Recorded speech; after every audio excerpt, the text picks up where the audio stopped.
So Camilla reportedly collapsed in the royal council chamber right after they stripped her title and handed it directly to Catherine. And look, even if you take the palace gossip with a grain of salt, the timeline here is genuinely messy. Because the story isn't just about a fainting spell, it's about how a woman who spent decades fighting for legitimacy allegedly spent her final months of power quietly rewriting the king's instructions behind his back. And the moment that caught everyone's attention wasn't the collapse itself, it was the empty signature line. Charles didn't sign the final order, so the whole thing was technically reversible, which means the most dramatic moment in this entire saga might have been a performance, a hesitation, or a genuine breakdown, depending on who you believe. Before we get into the details, make sure to subscribe to my channel so you don't miss the next update on this story. It takes 2 seconds, and it genuinely helps the channel. Now, the Royal Council is this private advisory body inside the palace. They don't make public laws. They handle internal governance, ceremonial authority, household structure, and when they vote, the decision takes effect immediately. So when they read out that Camilla's official duties were being transferred to Catherine, it wasn't a suggestion. It was binding. But here's where it gets weird. The council could enforce the removal temporarily, but only Charles could make it permanent. And according to multiple accounts, Charles just sat there. He watched his wife's face change when Catherine's name was read aloud. He watched her reach for the back of a carved chair. He heard her whisper, "This cannot be final." And then he watched her knees buckle. That's not a normal reaction from the man who supposedly approved the decision in the first place. If Charles was fully on board, why did he freeze halfway across the room? Why did William have to be the one to call for help? That detail alone makes the whole thing feel less like a coordinated palace decision and more like a situation that spiraled out of Charles's control. Catherine wasn't even in the chamber. She was deliberately kept away so nobody could accuse her of orchestrating Camilla's downfall. That's smart politics, honestly. But it also meant Catherine found out she was receiving one of the most powerful positions in the royal household with zero preparation. And from what we're hearing, she didn't react with excitement.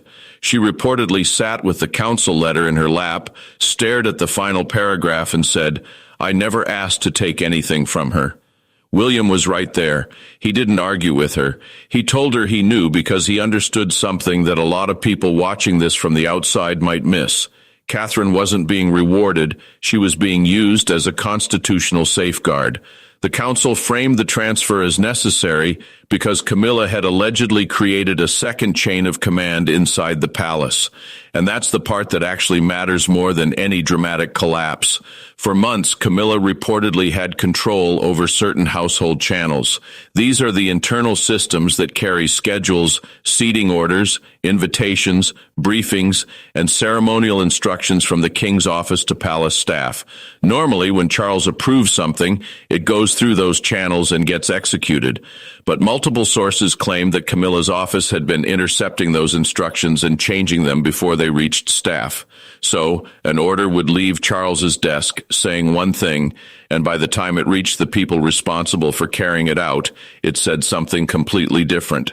That's not just palace intrigue, that's a direct challenge to the sovereign's authority, and the Windsor investiture rehearsal is where it finally blew up. Charles had personally approved the receiving order. Catherine was supposed to stand at the front and receive guests in her role as Princess of Wales. That wasn't Catherine pushing for prominence. That was the king's decision. But before the instruction reached the staff running the ceremony, Camilla allegedly ordered an aide to remove Catherine's name and replace it with her own.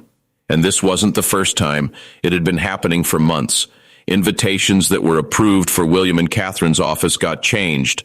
Ceremonial instructions were rewritten. Camilla's household was given priority in places where Charles's original order gave it to the Prince and Princess of Wales. So by the time the Windsor incident happened, Camilla had already been warned to stop interfering with decisions that came directly from the king. And she did it again anyway. That's the part that's hard to defend. If this was a one-time mistake, maybe you could call it a misunderstanding, but multiple change directives over several months. That's a pattern, and the palace staff were apparently terrified. There were reports of a junior aide in Catherine's household who received an urgent briefing meant directly for Catherine. Normally, that briefing would have gone through Camilla's office first, but because it was time-sensitive, the aide sent it straight to Catherine's private secretary. Within days, that aide was fired, and Camilla's fingerprints were allegedly all over that decision and reportedly checked the file herself after hearing similar complaints from two other staff members who were too scared to put their names on the record. That's the detail that makes this feel more serious than just two women fighting over who stands where at a ceremony. People inside the palace were afraid that bypassing Camilla, even to do their jobs correctly, could cost them their positions. That's not a healthy working environment. That's a system where loyalty to the queen consort was being treated as more important than loyalty to the actual functioning of the monarchy. William noticed, and eventually Charles was shown 3 separate directives that had left his office with one set of instructions and reached palace staff with another. When he confronted Camilla, she didn't deny it. She turned it around on William. She accused him of taking advantage of Charles's reduced workload to build his own court around Catherine and push the older generation out. That's a very specific accusation, and honestly, it's not hard to see why Camilla would feel that way. Catherine is more popular. The crowds scream louder for her. William is being prepared to inherit. Charles has been scaling back his duties. From Camilla's perspective, the monarchy was moving forward, and she was terrified it was moving forward without her. There was even this moment outside a hospital about a week before the Windsor rehearsal. Camilla stepped out of her car first. Catherine followed seconds later, and the crowd erupted for Catherine. People surged toward the barriers, phones in the air, shouting her name. Camilla barely got a reaction. One of her own senior aides leaned toward another staff member and muttered, "That's the difference now." Camilla heard it, and she carried that humiliation with her for days. Then she changed the receiving order at Windsor. The connection isn't subtle. William followed her into a side corridor and asked why she changed an instruction personally approved by his father. Camilla didn't apologize. She looked him straight in the eye and said Catherine needed to learn the difference between popularity and rank. That's a direct quote, allegedly. And it tells you everything about how Camilla was thinking. She believed that no matter how popular Catherine became, rank mattered more, and she was the queen. So in her mind, she had the right to adjust the order. The problem is that the king had already made the decision, and in a monarchy, you can't have the queen consort quietly overriding the king's instructions. That's not how the system works. Charles summoned Camilla that evening. William waited outside. The argument exploded behind closed doors. Voices rose. The door slammed open, and Charles came out with a decision William didn't expect. He was taking the entire case before the Royal Council for formal review. That's huge. This wasn't going to be handled privately anymore. Charles demanded an apology and told Camilla to surrender control of the household channel she'd been using to send instructions to senior staff. Camilla refused. She told him that giving up that control would leave her powerless inside her own marriage and exposed everyone who had spent years waiting to watch her fall. Then she reminded him of the promises he'd made to protect her long before the crown ever touched his head. That's emotional. Well, that's a wife reminding her husband of a promise, but it's also a queen consort refusing to accept that her interference had consequences.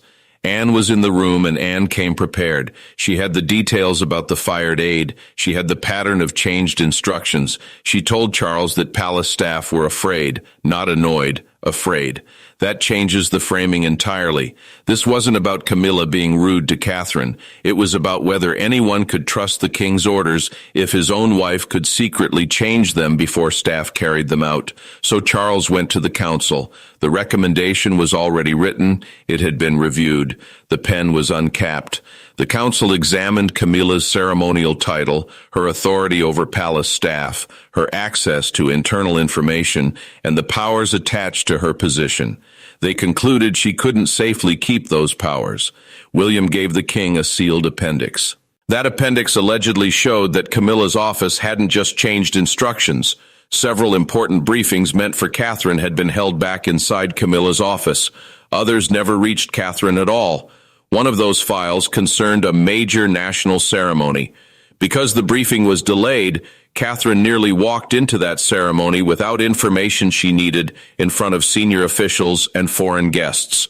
One mistake in that room wouldn't have just embarrassed Catherine. It could have embarrassed the crown in front of the country and foreign representatives.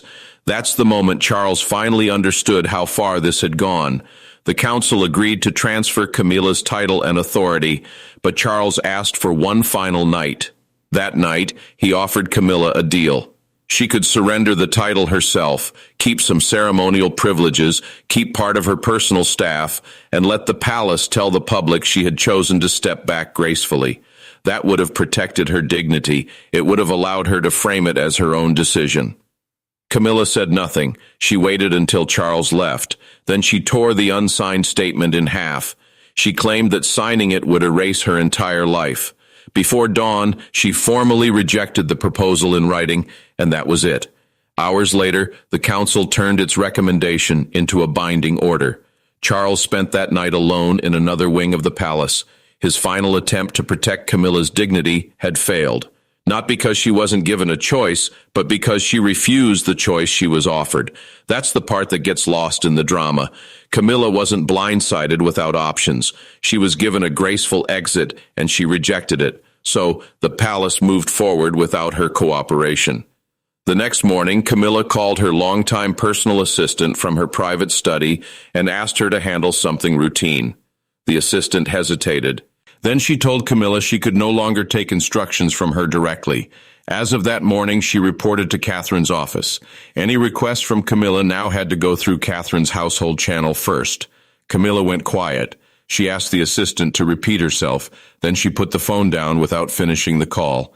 That's the moment the power transfer became real, not in the council chamber, not in the official documents, in a phone call with an assistant who suddenly had to tell the Queen that she no longer had the authority to give orders. That's brutal. And it happened before Camilla even fully processed what the council had done. After recovering from the collapse, Camilla refused to speak to Charles. Instead, she asked for a private meeting with Catherine. Catherine agreed, even though William warned her that Camilla might pressure her into rejecting the title. When they met, Camilla asked the question she'd been waiting to ask. "Did you know about all this?" Catherine said no. She hadn't known the council would act that morning. She never asked for Camilla's removal. She admitted that receiving the transfer document had left her shaken, not triumphant. That's when Camilla dropped her guard. She admitted that Catherine's popularity had frightened her. Every crowd that cheered louder for Catherine, every new responsibility William received, every reduction in Charles's workload made Camilla feel like her place inside the monarchy was disappearing. And instead of accepting it, she fought it. That's honest. It's also exactly the kind of fear that leads to the behavior the council punished. Catherine admitted something too. She had considered refusing the title. William stopped her. He warned that refusing it would reopen the entire power struggle and weaken the council's decision. So Catherine accepted, but she didn't celebrate. She removed the ceremonial brooch before stepping out of the car that afternoon. She refused to look like she was celebrating another woman's fall. Her handwritten statement honored Camilla's years of service and promised stability, duty, and respect. Not one word about victory. That's smart. It's also probably sincere. Catherine has spent years building a reputation for discipline and restraint. Accepting this title with visible satisfaction would have undone a lot of that work in a single afternoon. The palace released a formal bulletin confirming the transfer, but it left out the changed orders, the delayed briefings, and the staff members who were afraid to challenge Camilla's office. The country split almost immediately. Some called it necessary discipline, others called it the public humiliation of the king's wife. Charles stayed out of sight and asked for the television to be switched off. Later that day, he went to Camilla's room one final time. Her ceremonial seal was already gone. Her official folder had been removed. Charles placed his hand on the table between them, his wedding ring still on his finger, and told Camilla he still loved her. But love couldn't protect decisions that had repeatedly undermined his authority as king. Camilla finally stopped fighting. She admitted that fear had driven her choices. Catherine becoming more popular frightened her.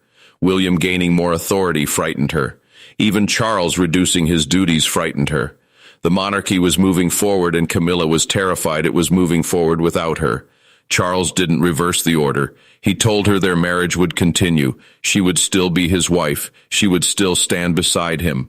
But her power inside the institution was finished. No more senior decision-making, no more household channels, no more ability to interfere with instructions after they left the king's office.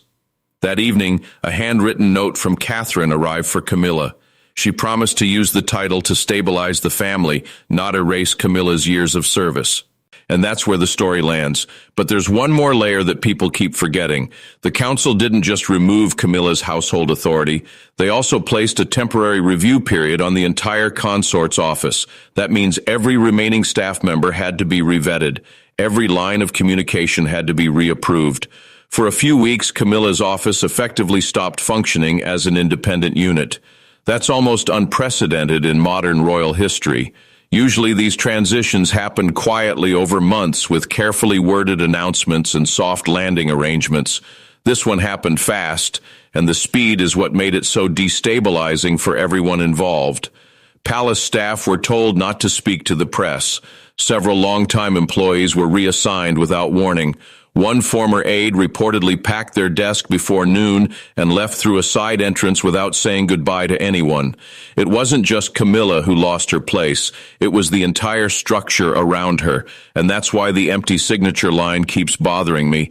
Charles allowed the machinery to move forward. He allowed the council to act. He allowed the staff changes to happen. He allowed Catherine to receive the title, but he couldn't bring himself to sign the final order that would make it irreversible. Maybe that's compassion. Maybe it's guilt. Maybe it's the lingering hope that some future version of events would allow him to restore Camilla without publicly admitting the whole thing had been a mistake.